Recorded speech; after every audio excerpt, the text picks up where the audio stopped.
Morning everyone, we are Group 2 reporters and our topic today is Literature Review. A literature review is a type of academic writing that provides an overview of a specific topic. It surveys scholarly work such as academic books, computerized databases, conference, proceedings, dissertations or theses, empirical studies, government reports, historical records, journal articles, monographs, and statistical handbooks. Literature review is a type of academic writing. When we say that terms academic, disregards on schools or study works. Literature is subject that deals with human experience, existence, or life happens, and so is that's why it deals with historical records, government reports, and many more that mentioned in our presentation.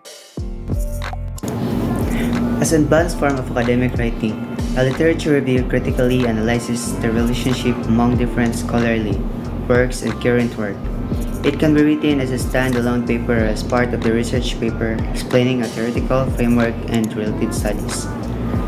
Unlike an annotated bibliography which presents a summary of a book or article, a literature review combines both summary and synthesis, linking different sources.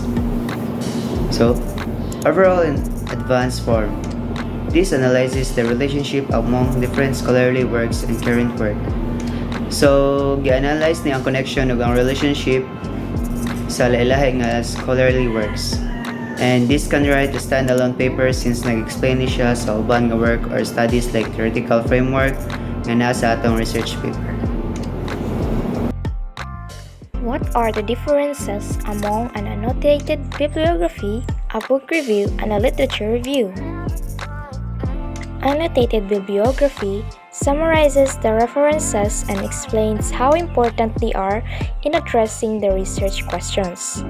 Book review evaluates a book, and literature review reviews a significant number of scholarly work to identify what is known and not known about a topic.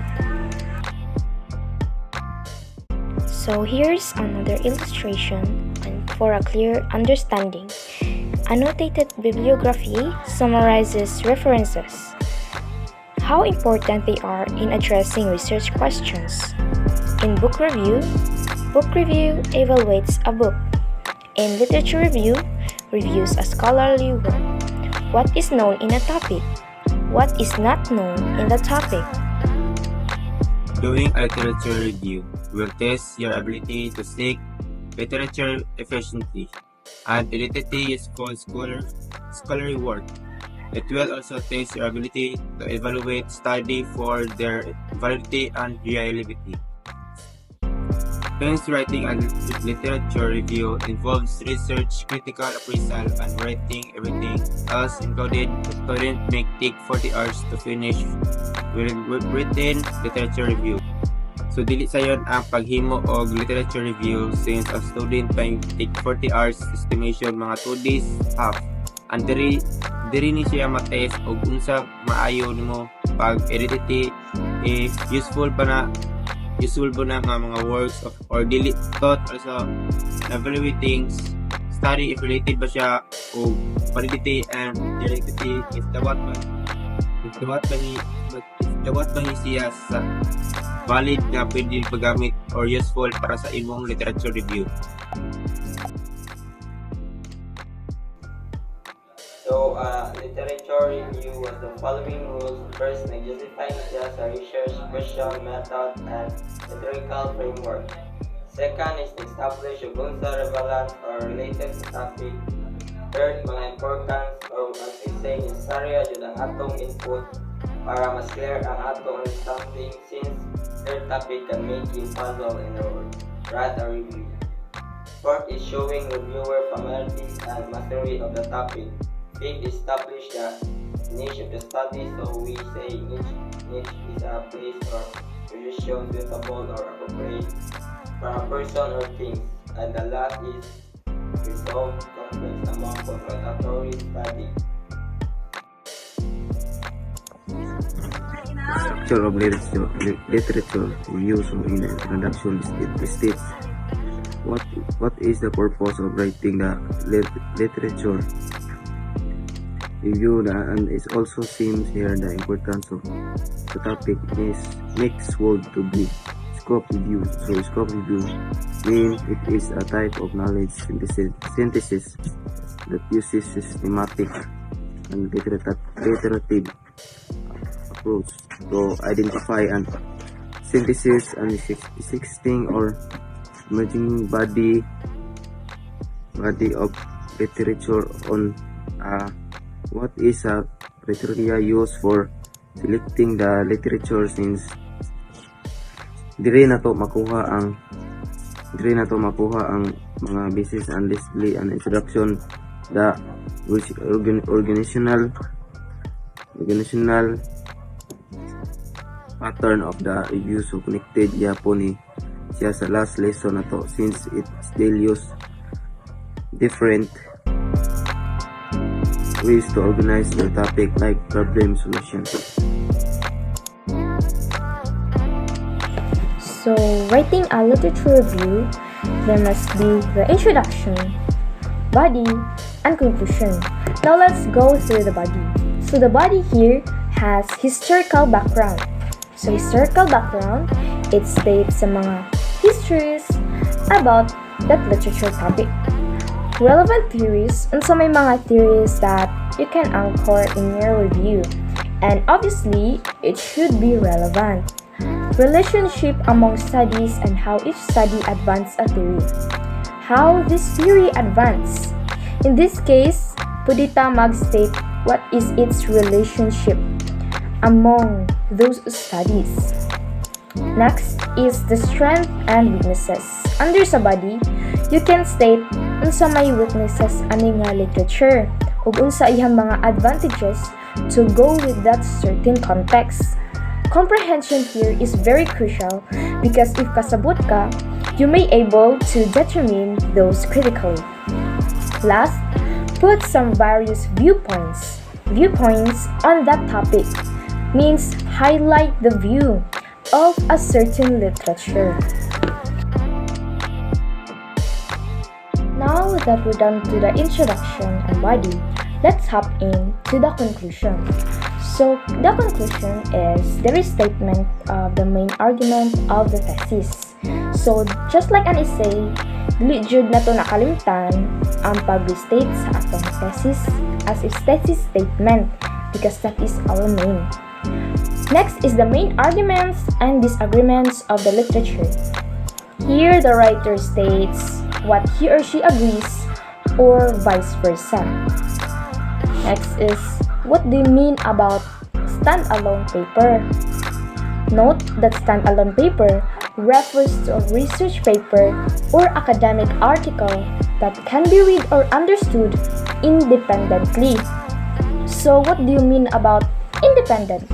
Independent means masabtan ang iyahang context without sa need by other papers or mga sources. Wala ni siya gasalig. Another definition is it is self-contained. So what do you mean about self-contained? Self-contained is kani siya since it only provides necessary infos sa kaugalingon na paper. Self. Next is linking of the literature review of research question. I-summarize diri ang giun sa pag-ambag sa pag-review sa mga literatures in addressing research question.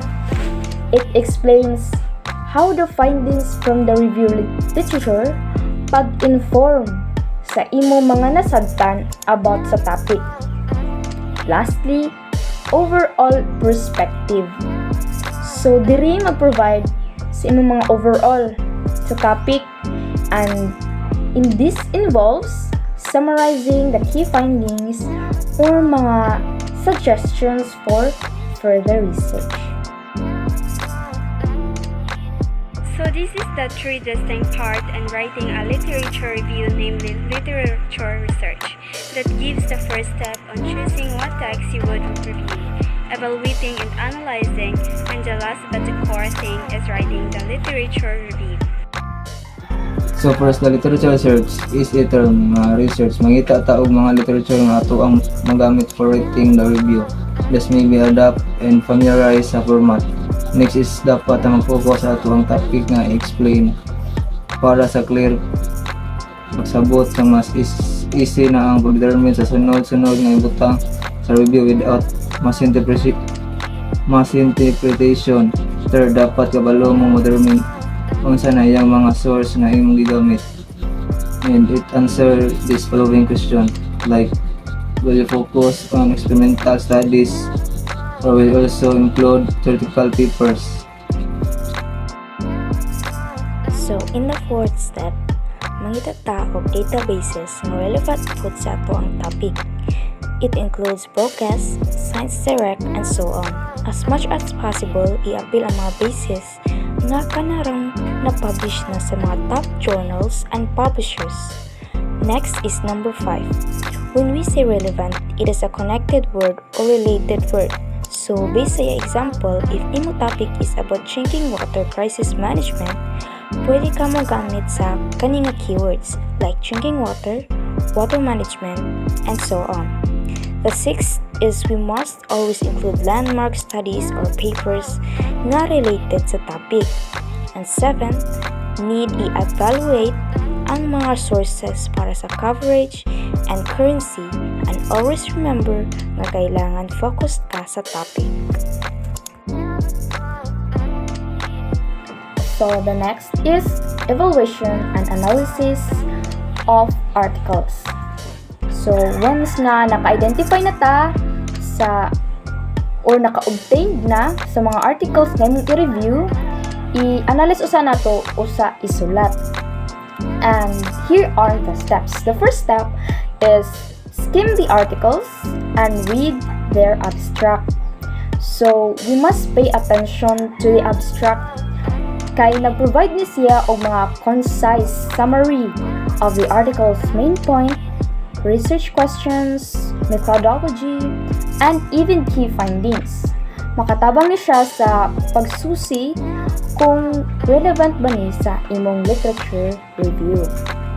The second is group the articles and other documents according to their categories. So we use here the pattern, classification, and division.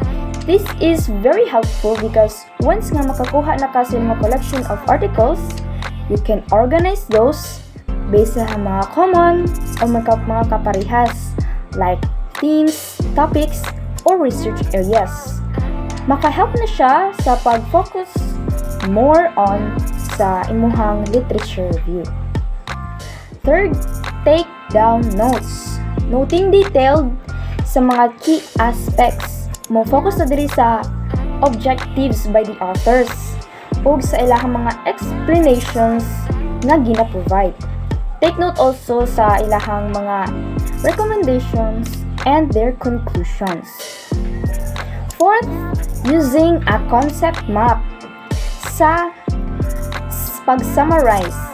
Maka-help na siya in visualizing sa ilahang mga connection between different studies. Fifth is writing a synthesis or summary. It is a summary or references na mabasa. It involved ni siya sa pag-integrate sa mga main points. By doing this, you can identify key themes o mga argument nga pagahisgutan na nag-emerge from literature and use them as a foundation of the literature review. So here's the steps in writing a literature review. First, state clearly your thesis statements kay mauna siya ang unod sa imong review.